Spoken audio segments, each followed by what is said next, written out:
C'est une véritable chape de plomb. Bonjour Arnaud Zatmain. Bonjour. Merci de passer par le journal de TV5 Monde. Vous avez co-réalisé avec votre compagne Marlène Rabot Meurtre à Kinshasa. Qui a tué Laurent Désiré Kabila? Alors le tireur, c'est l'un des gardes du corps. Il y a un seul témoin. Vous l'avez rencontré pour votre documentaire. On l'écoute et on revient juste après. Eh bien, nous aimerions d'abord vous relater comment les faits se sont passés. C'était le 16 janvier 2001. Nous avons travaillé dans ce bureau. C'est un bureau habituel qu'on appelle la Maison Blanche. Et il travaillait avec l'un de ses collaborateurs, le directeur de cabinet. Voici les dossiers sur lesquels il travaillait. Et la paire de lunettes qu'il a portées ce jour-là, les stylos, tout ce qu'il a utilisé se trouve là. On n'a rien enlevé. Et comme Zé était assis là-bas, il a vu quelqu'un de l'autre côté. Cette porte-là était ouverte. Il a vu un de ses gardes rapprochés qui lui a fait signe qu'il voulait lui parler en aparté. Et alors, le connaissant, il lui a fait signe de venir. Il est entré juste à côté de Mzé. Malheureusement, il était armé. Il avait son revolver. Et il a tiré à bout portant. Alors, vous regardez ici sur le fauteuil, vous voyez l'impact des balles. Il y a une balle ici. Et ça, c'est le sang. Ça, c'est le sang également. Une balle est entrée là-bas. Puis une autre ici derrière. Alors, à partir de cet assassinat, et à partir de celui qui l'a perpétré, c'est-à-dire le garde du corps, l'un des gardes du corps de Laurent Désiré Kabila, vous ouvrez plusieurs pistes, Arnaud Zatmain. Quelle est celle qui vous semble la plus plausible? Eh bien, Laurent Désiré Kabila a effectivement été tué par son garde du corps, Rachidi. Rachidi, une fois son forfait commis, avait un plan de fuite, c'est-à-dire qu'un de ses collègues garde du corps l'attendait à l'extérieur du palais, dans une voiture, et devait ensuite l'emmener dans un lieu où il ne risquait rien. Ce qui s'est passé ensuite, c'est que Rachidi a été lui-même exécuté. Ça, c'était pas prévu. Vous savez, les assassinats politiques et les assassinats en général ne sont pas une science exacte. Donc il y a plusieurs acteurs impliqués, mais tous, d'après mes recherches, ne font pas partie du complot.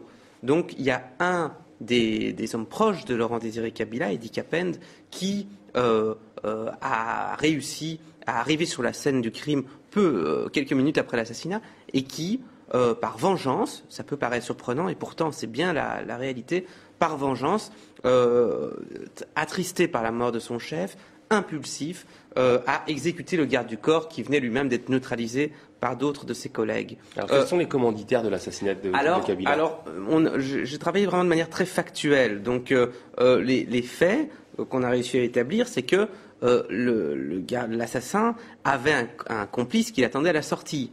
On a retrouvé ce complice. Ce complice, ensuite, s'est rendu chez un homme d'affaires libanais qui est actif dans le secteur du diamant, qui avait lui-même des problèmes personnels avec Laurent Désiré Kabila. Il avait été exclu des affaires peu auparavant.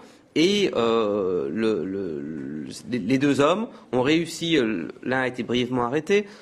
Finalement, ils ont réussi à bénéficier de complicité pour s'évader et pour rejoindre les rebelles du mouvement qui s'appelait alors le RCD et qui, avec le soutien du Rwanda, contrôlait l'Est du Congo. Et donc, notre conclusion à Marlène Rabot et à moi-même, c'est que, en fait, Laurent Désiré Kabila a été tué par ses gardes du corps dans le cadre d'un complot qui a été mis en place par les rebelles soutenus par le Rwanda, avec l'aval du Rwanda et avec aussi des contacts qu'on a réussi à mettre en lumière entre les gardes du corps et l'ambassade américaine de Kinshasa à l'époque, qui est une responsable, nous confirme dans le film qu'elle prenait des bières avec les gardes du corps, qu'elle avait des relations personnelles avec eux, et on en déduit que les États-Unis étaient probablement au courant de ce que le RCD, le Rwanda probablement, les gardes du corps préparaient. Voilà en quelque sorte la trame de cet assassinat. Ouais. Il y a eu un procès devant des juges militaires qui a eu lieu en 2002. Il y avait 115 accusés. Il y a 50 qui croupissent actuellement toujours dans la prison de Kinshasa. Vous avez d'ailleurs fait rentrer une caméra pour que l'un des détenus qui depuis s'est évadé puisse témoigner. Et tout le monde dit à Kinshasa qu'ils sont innocents. Alors pourquoi est-ce que la justice ne réouvre pas ce dossier? Cette affaire est le dossier tabou du Congo aujourd'hui, parce qu'elle concerne l'ancien chef d'État, certes, mais aussi celui qui est le père de l'actuel président, le père de Joseph Kabila. Et donc, c'est géré comme une affaire personnelle. Les collaborateurs de Joseph Kabila n'osent pas lui en parler parce qu'ils considèrent que c'est une affaire familiale. Et donc, on est dans une situation, une espèce d'omerta. Personne n'ose en parler. Tout le monde sait pertinemment bien que ce sont des innocents qui ont été condamnés. Et d'ailleurs, plusieurs des hauts responsables politiques de l'époque nous le disent de manière tout à fait ouverte dans le film. L'un d'entre eux nous dit, Abdoulaye Rodia, l'ancien ministre des Affaires étrangères de Laurent Désiré Kabila, son compagnon de route, qui est aujourd'hui sénateur, nous dit, avec un aplomb qui est sidérant, il nous dit « Mais on sait que ce ne sont pas eux qui ont fait le coup, mais on ne pourra les libérer que le jour où on trouve les véritables coupables. » Et on dirait que Joseph Kabila a assis son pouvoir à l'époque sur le fait, notamment, d'avoir pu dire « J'ai trouvé les assassins de mon père, je suis donc, j'ai la carrure qu'il faut pour prendre les rênes du pays en main. » Ce qu'il oublie, à mon avis, c'est que depuis 2006, il est élu.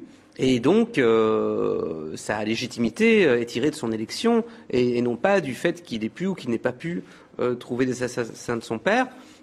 Il faut savoir que d'un point de vue technique, l'affaire est également dans une impasse judiciaire. Vous parliez de chape de plomb, et c'est le bon mot, parce que les avocats n'ont jamais reçu les motivations du jugement. Donc des gens ont été condamnés à mort, condamnés à la perpétuité. La peine de mort a été commués en prison à perpétuité, mais le jugement n'a jamais été motivé. Et donc, ils n'ont pas l'instrument juridique qui leur permettrait de faire appel, de relancer de relancer une procédure judiciaire. On vous voit d'ailleurs dans le documentaire poser une question très claire à Joseph Kabila, le président.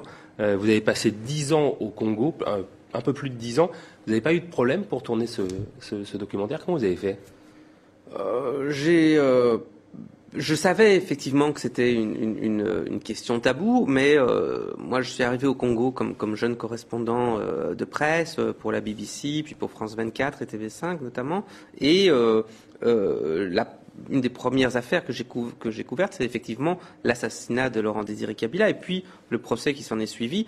Et j'étais resté avec le sentiment, avec cette conviction intime que des innocents avaient été condamnés.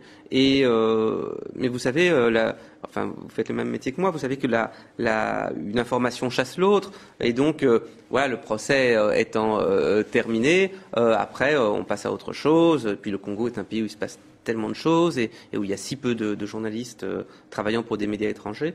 Et du coup, c'est vrai que j'étais resté avec ce sentiment-là et vraiment le besoin de revenir, de revisiter sur cette affaire avec ce film.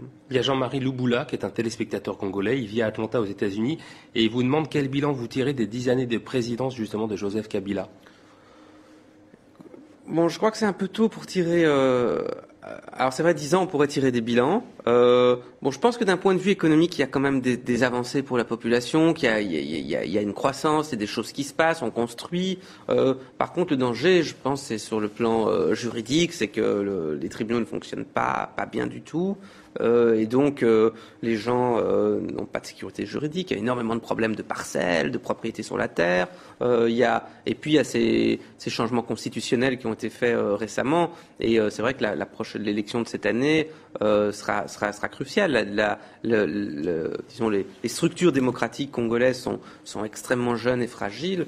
Et on peut se demander si elles vont pouvoir être consolidées alors que je sais pas si il y a eu un changement constitutionnel. Au lieu d'avoir une élection à 2 tours, ça sera une élection à un seul tour. Donc on risque de se retrouver avec un président élu avec un faible pourcentage de la population, des électeurs. Donc tout ça est un avenir certainement un petit peu trouble. Votre documentaire est passé à la RTBF en janvier.